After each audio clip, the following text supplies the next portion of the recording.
대지안에 적용이 나옵니다.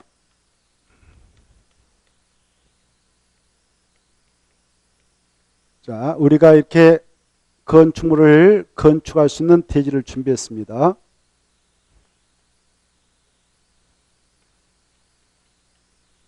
이 대지에다가 건축물을 건축해 보려고 한다, 이렇게.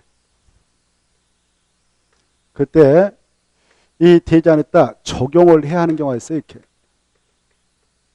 나무 심어가지고 적용. 이때 보통 이 대지 면적의 10% 범위에서 적용을 하게 됩니다. 이때 옥상에다 적용을 하게 되면요. 옥상에다 적용하게 되면 이 옥상에다 했던 면적을 대지 안에 적용률을 좀 산정해서 대지 안에 해야 할 면적을 면제받기도 해요. 옥상에 적용하도록 유도하기 위해서 이 규정을 두고 있습니다. 이때 대지 안에 적용을 하도록 하는 이유는 여기에 있습니다. 자연 친화적인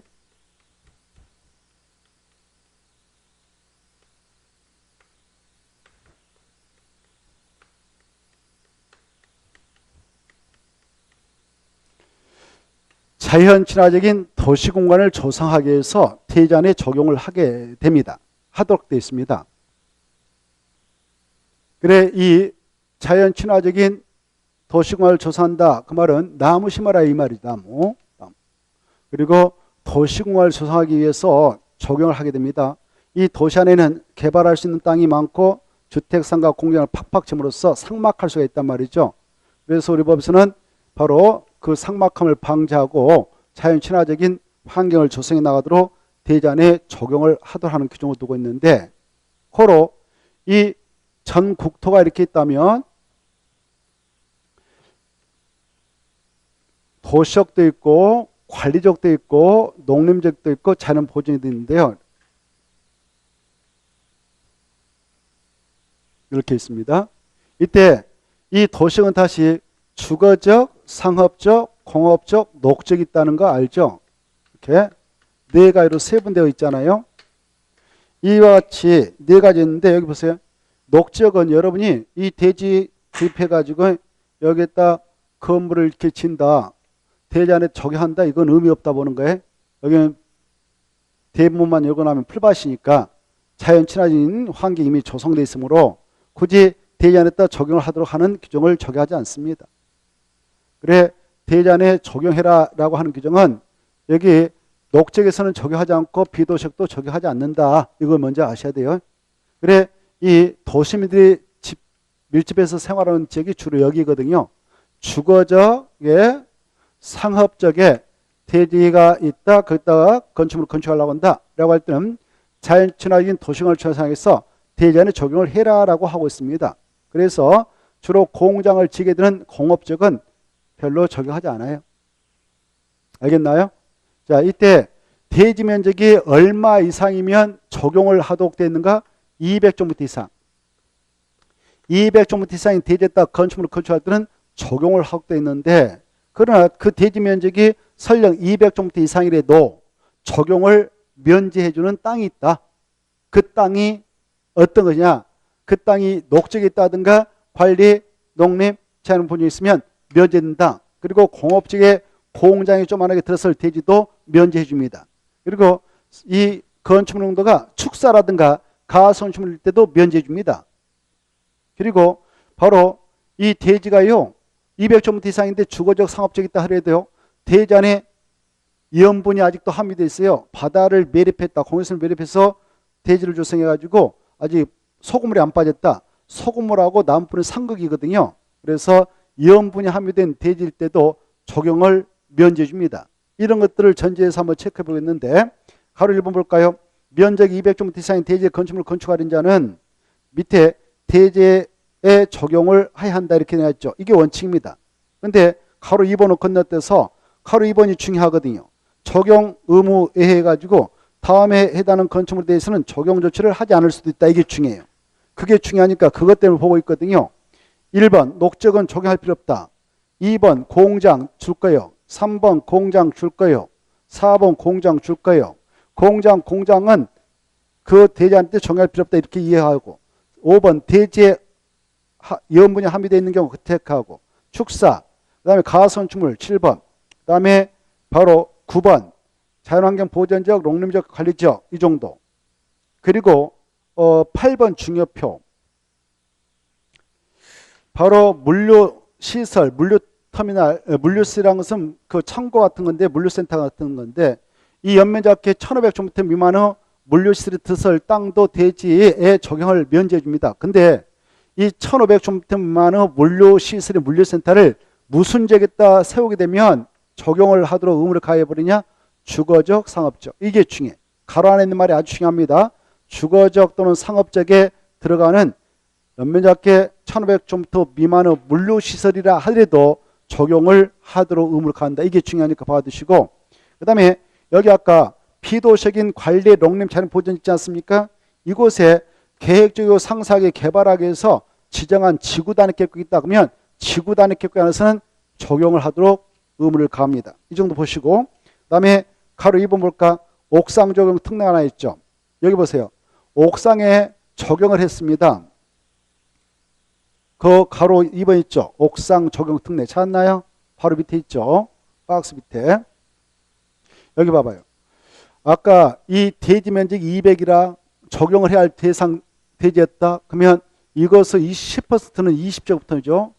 20m의 면적 확보해서 적용해야 돼요. 대지했다. 근데 이 대지 활용도를 높이기 위해서 일부를 면제받고 싶다. 그럴 때는 옥상에다 하면 돼. 옥상에다 적용했는데 30제곱미터 있어요. 그러면 그것의 3분의 2 범위까지 대지안으로 적용을 인정해 줄 수 있어요. 근데 3분의 1은 20제곱미터가 이거 아닙니까? 20m를 대지안으로 적용면적으로 다 인정해버리면 아까 대지안에 해야 할 면적이 20제곱미터였는데 이걸 그대로 인정하면 하나도 안 해도 된다는 결론이 나와버리죠. 그래서 우리 보서는 옥상에다 했던 적용이 있다면 그 적용 면적의 3분의 2까지만 대지안으로 적용면으로 산정을 해주되 산정할 수 있는 최대한도는 대지안에 해야 할 적용 면적의 50%를 초과해야 하는 범위에서만 인정해 주겠다. 그 말은 대지안에 해야 할 적용 면적이 있다면 그것의 절반은 대지안 때 해야 된다. 그러면 보세요. 다시 한번. 옥상에다 여기 봐봐요. 옥상에다 30평부터 적용했어. 그러면 그것 중 얼마만 대지안으로 적용으로 인정받냐? 아까 이 경우는 10만. 그렇죠. 10만. 그리고 10은 대지다 해야 된다. 이렇게만 이해하시고 이런 것도 있구나. 이제 봐십시오. 그 다음에 3번 있죠. 공공재 확보 있지 않습니까? 이 파트는 관심 있게 봐두셔야 돼요. 중요하니까요. 이거 하고 하나만 하고 마치겠는데, 자, 이 공공재 등의 확보 문제.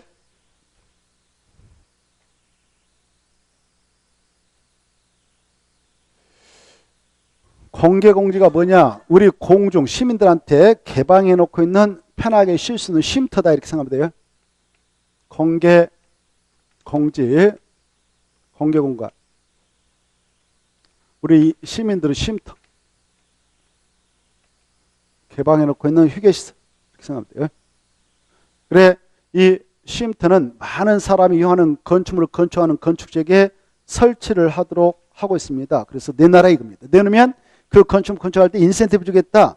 바로 좀 더 높이 올려서 그 수익성을 맞춰주겠다 이렇게 하고 있습니다. 그래서 용적률하고 높이지 않을 그 용도지에 적용되고 있는 것에 1.2배까지 완화해주겠다라는 그 인센티브 제공 규정도 있습니다. 이때 공공재에서 알아둘 것은 야, 이 공공재는 어떠한 용도지에다 건축물 건축할 때 내도록 하느냐, 내도록 하느냐 이걸 확보 대상지라고 하는데 확보 대상지가 하면 좋겠습니다. 확보 대상지역은 일반 주거지역. 여기요. 봐보세요. 여기 봐봐요. 여기 여러 가지 용도지 있었죠? 이 중에서도 일반 주거지역하고 준주거지역. 그 다음에 상업지역은 전체 중심, 일반, 유통, 클린 상업지역. 공업지역은 준공업지역. 이게 하나, 일반 주거지역, 준주거지역, 그 다음에 준공업지역, 그 다음에 상업지역. 네 가지의 상업지역. 모든 상업지역. 시장, 구청장이 지정 공간 장소. 야, 여기서도 내놔라 라고 하는 지역이 있어요. 특별자치장, 특별자치소가 자기 지역에서 내놔라고 하는 지역이 있다면 그것도 내놓으면 되는데 그건 뭐 읽어보시고 이건 꼭 암기. 일반 주거지역, 준주거지역, 준공업지역, 모든 상업지역. 그 다음에 확보 대상적 내에서 어떠한 건축물을 건축할 때 확보를 해야 되는가? 확보 대상 건축물이 있습니다. 확보 대상 건축물은 많은 사람이 이용하는 건축물로서 바닥 면적 합계가요 5,000제곱미터 이상해야 됩니다. 바닥 면적 합계가 5,000제곱미터 이상인 아주 큰 건축물이에요. 용도는 문화 및 집회시설, 판매시설, 다만 농산물 유통시설은 제할 필요 없다 그 말입니다. 그 다음에 숙박시설, 운수시설, 종교시설, 업무시설 이렇게. 그 다음에 확보 대상 면적이 나오는데요. 확보 면적 암기. 대지 면적 얼마까지 되나 된가요? 그래, 대지 면적입니다. 건축 면적이 아니라 대지 면적의 10% 이내. 적용 같은 거, 피로티 구조 같은 거, 파고라 구조 등등등 이런 형식으로 내놓으면 돼요. 그 다음에 이렇게 확보 제공했던 건축주에게는 완화해주는 규정이 있어요. 건축물 건축할 때 무엇과 뭐뭐 완화해주냐? 바로 건축 만들 때 국회에서 건폐 용적을 높이지 않을 대통령이 시행하더라 완화할 수 있다 해서 시행령에 따라 위임했는데 위임받았던 시행령이 대통령령에서 결국 용적률이라고 해. 건축물 높이지 않만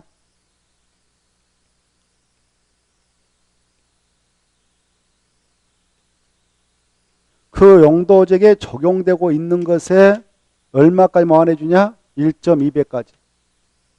이 수치를 알았어요. 이번 코스에서 이거 알아주면 훌륭해요. 됐고 넘어가셔서 어디를 보냐? 쭉 넘어가면 쭉쭉 넘어가셔서 한참 나오면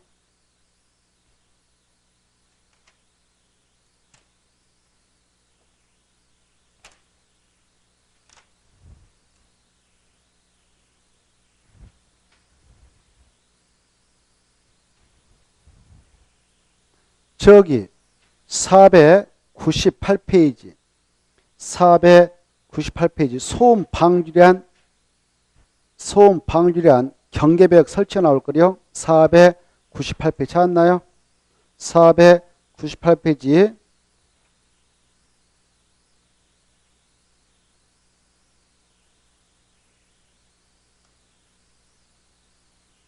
봐두셔야 됩니다.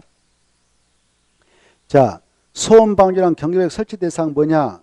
다가구 주택의 각 가구간, 기숙사 뺀 공동택 각 세대 간, 그리고 기숙사의 침실, 의료시설 병실, 학교 교실, 숙박시설 객실 간 경계벽 설치해야 된다. 다중생활시설 호실간, 노인 복지주택의 각 세대 간, 노인 요양시설 호실간에는 경계벽을 설치해서 소음 방지를 해줘야 된다. 이겁니다. 그 다음에 넘어가서 보시면은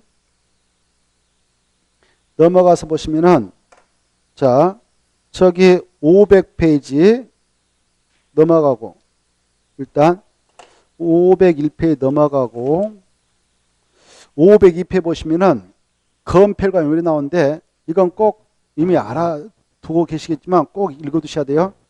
건폐율 꼭 시험에 나오니까. 건폐율이 뭐냐? 그러면 대지 면적에 대한 건축 면적의 비율을 건폐를 한다. 밑에 2번 대지 면적에 대한 연면적 비율을 용조를 한다. 이건 꼭 알아주셔야 됩니다. 뜻이니까요. 그 다음에 이제 대지 분할 제한 나왔죠. 이 수치 502페이지 수치는 좀 암기를 해야 된다. 502페이지 수치.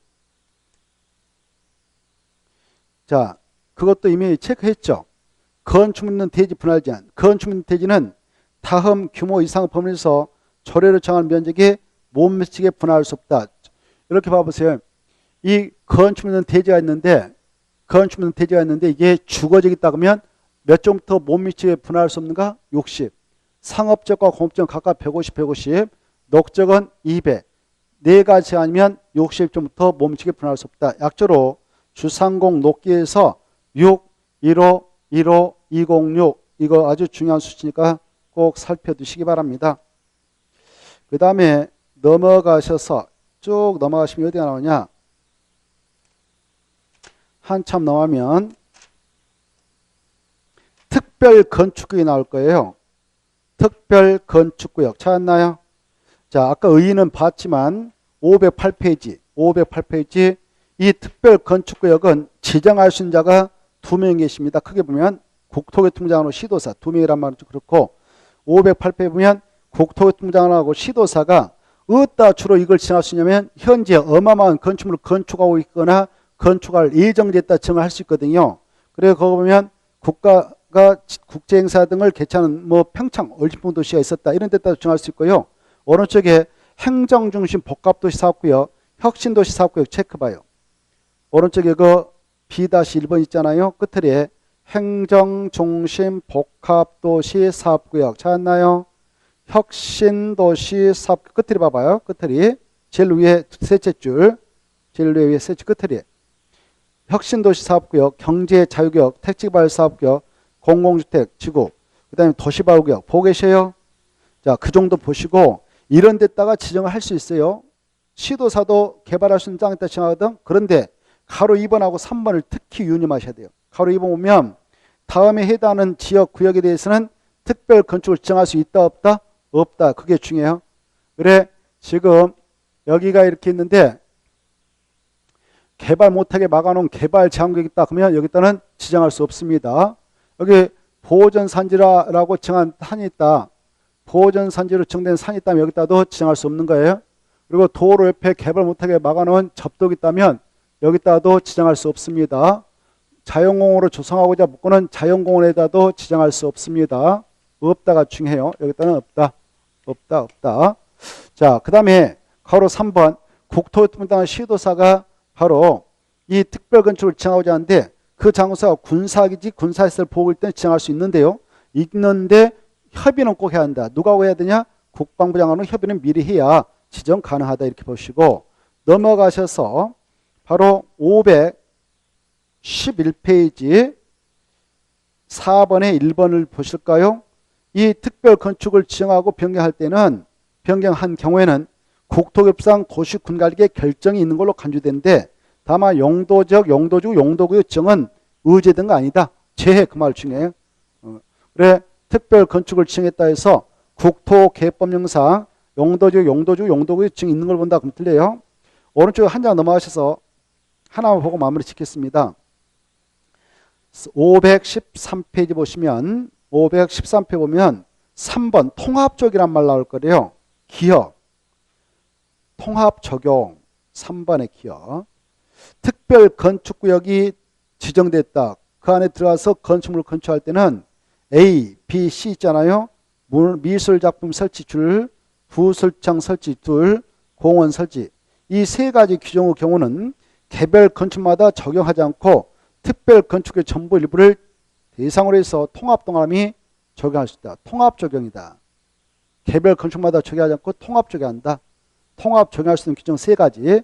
미술작품 설치 규정, 그 다음에 부설정 설치 규정, 공원 설치 규정은 통합 적용할 수 있다. 이 정도 보시면 훌륭합니다. 그 다음에 쭉 넘어가셔서 525페이지 525페이지 건축 분쟁 전문위원회 있죠. 찾았나요?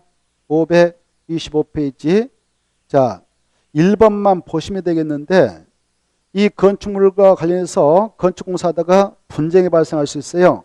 이때 분쟁은 합의하에 처리할 수도 있고 소송, 민사소송을 제기해서 처리할 수 있지만 그러나 이 위원회에 따라 조정과 재정을 순위해서 답을 구해서 처리할 수도 있습니다.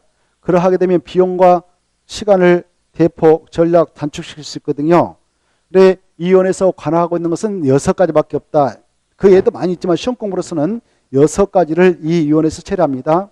6가지 뭐냐? 1번 건축관계자와 인건주민 간의 분쟁권, 2번 관계전문기술자와 인건주민 간의 분쟁권, 건축관계자하고 관계기술 전문기술자 간의 분쟁, 건축관계자가 줄 거예요. 인건주민이 줄 거예요. 관계전문기술자가 줄 거예요. 세 가지 용어를 알아요. 건축관계자, 인건주민, 관계전문기술자 이 세 가지 용어를 꼭 암기하고 얘네들이 추가받고 그럴 때만 이원에서 조정과 재정을 통해서 처리해주고 이자들이 아닌 자가 끼어들어서 분쟁이 발생하면 여기서는 처리를 해줄 수가 없다. 그래서 대표로 누가 끼어들면 여기서 안 되냐? 써요. 건축허가권자. 건축허가권자. 건축허가권자하고 이네들 중 누구하고 붙었어? 그때는 이원에서 해줄 수 있다 없다? 없다. 건축허가권자는 이네들하고 붙었을 때 행정소송 측에서 해야 되지 여기서는 할 수 없습니다. 그 정도 보시고 나머지는 이번 코스에서 이 정도 보시면 되겠고요. 나머지는 다음 순한테 하고 다음 주에는 주택법을 하겠습니다. 538페이지부터 할 테니까 참고로 체크하시고요. 오늘은 여기서 마치겠습니다. 수고하시고 다음 주에 안녕하십시오. 예.